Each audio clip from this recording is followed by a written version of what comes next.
The NDIS investment opportunity provides very strong returns for investors, but at the same time, it provides new purpose-built property for disabled tenants to move into, which will improve their quality of life and also to assist with their journey of supported independent living.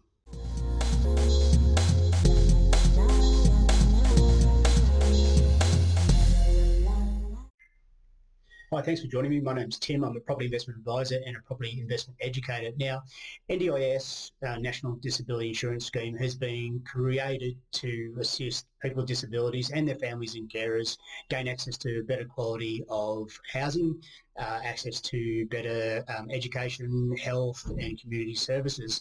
And the fund is funded by the Australian government as well as the state governments. Now, the reason why this is number one question that comes up is why the return's so strong for investors. And the reason is that it is costing the Australian government a lot of money to house people with disabilities in nursing homes and hospitals, etc.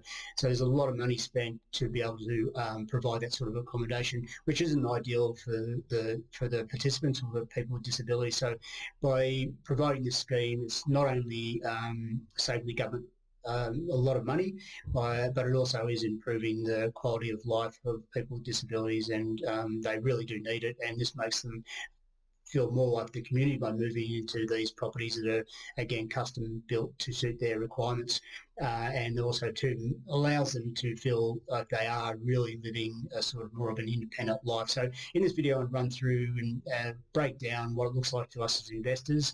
The process is I'll say more complex than a standard residential property investment deal, and also too there are a lot of things that need to fall into place to make this type of investment work properly and return those funds make the returns as strong as they are for investors. So I'll also run through what those returns look like and what's involved with the makeup of those numbers to then generate the returns that we're talking about.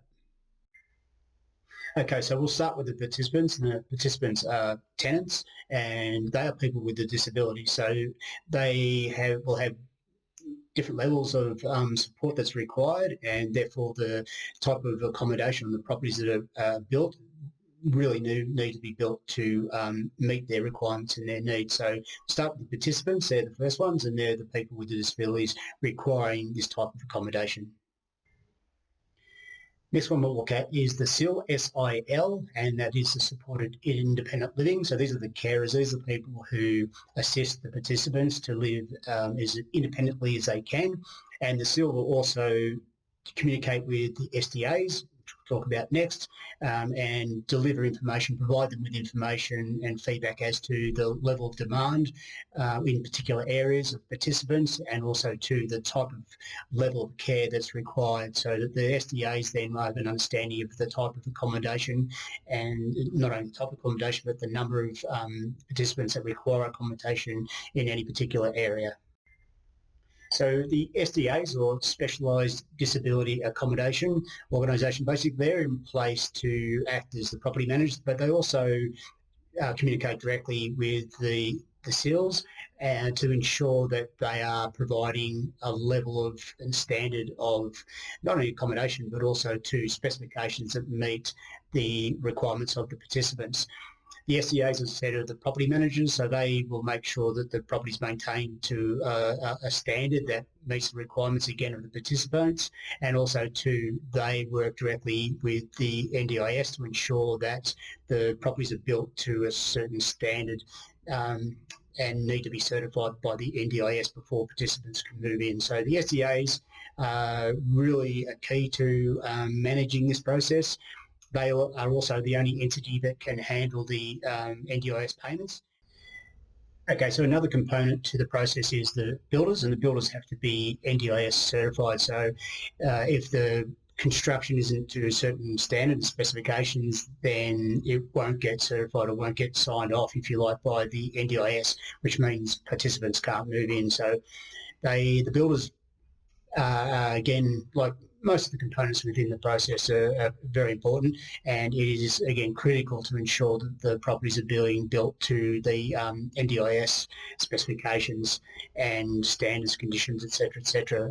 What also plays a part within that is the type of block. So There's a lot more work that needs to go into identifying suitable blocks. There have to be a certain gradient, certain size, as restrictions around easements and what have you. So you can't just buy any block anywhere and put a house on it and then go and look to see if you can get involved with this scheme. It has to be done through the right processes. And again, part of that process is ensuring that the builder is NDIS certified. And of course, then there's the investors, and the investor will acquire the property. So it's a two-part process, a two-part contract. Purchase the land first, and then there's a building contract for the completion of the structure and the dwelling. And after settlement, obviously, then the investor takes ownership of that property and will then receive the NDIS payments from the SDA. So that part of it is like any other property investment deal, if you like. So the difference only being that it's not established property. The reason for that is that the land has to meet certain criteria, as does the build. There is a little bit more to do with the location or sourcing property and lots of land in certain locations where the demand is, obviously, but also to then the block and the property have to come together as one package. So the investors will own the property, and then they'll receive what would typically be the rent, which would be the NDIS payments directly from the SDA. The rental guarantee is calculated on the level of support required by a particular participant, also to the number of participants occupying the property. Now, there's two parts to that payment. There's the NDIS component, which is processed monthly, and then there's the RRC component, which is the reasonable rental contribution, and that is paid fortnightly.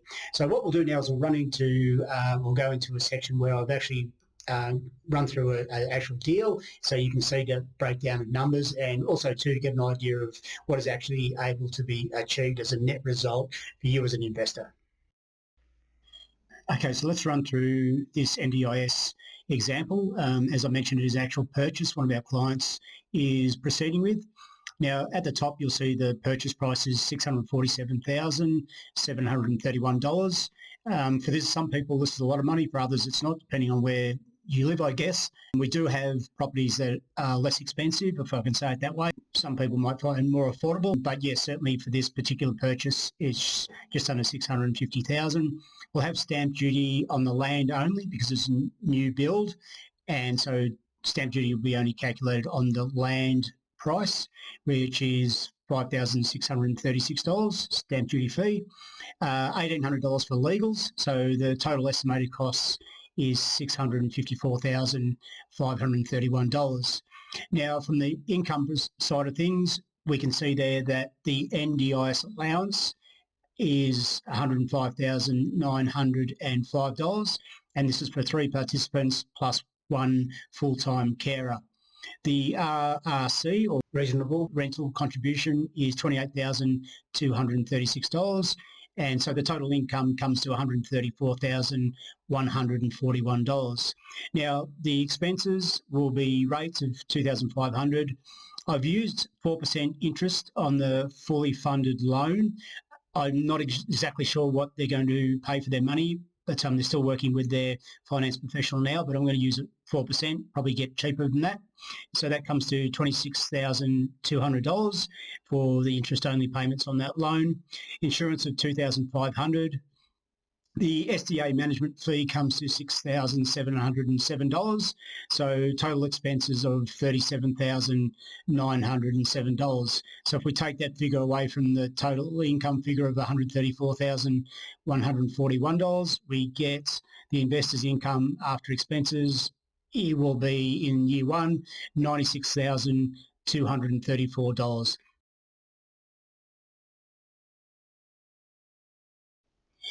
Okay, so we saw that the investor's income after expenses year one be $96,234. If we look at some projections, so both the NDIS payment as well as the RRC payment are indexed with inflation. So the projections are indexed with compounding inflation at an estimate of 2% per annum. So after 10 years, the total income received by our client will be $1,053,732.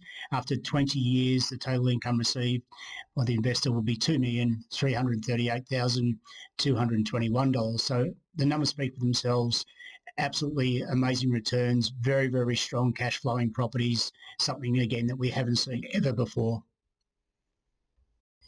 So the investor strategy is to use the NDIS income received to pay down debt against the NDIS property. They don't have any existing owner-occupied debt, so that they will start paying down the investment debt straight away.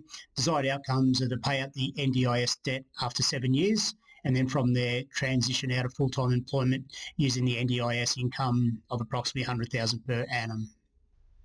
Okay, well, I hope that information has provided a little bit more clarity around the NDIS investment opportunity. There are more moving parts and I can't cover everything off in one video. So in saying that, if you do require additional information, please feel free to contact me. I'll leave my email address in the description of the video and more than happy to provide as much information as I can to you, answer any questions you may have. So look, thanks again for joining me in this video and I wish you all the best on your journey.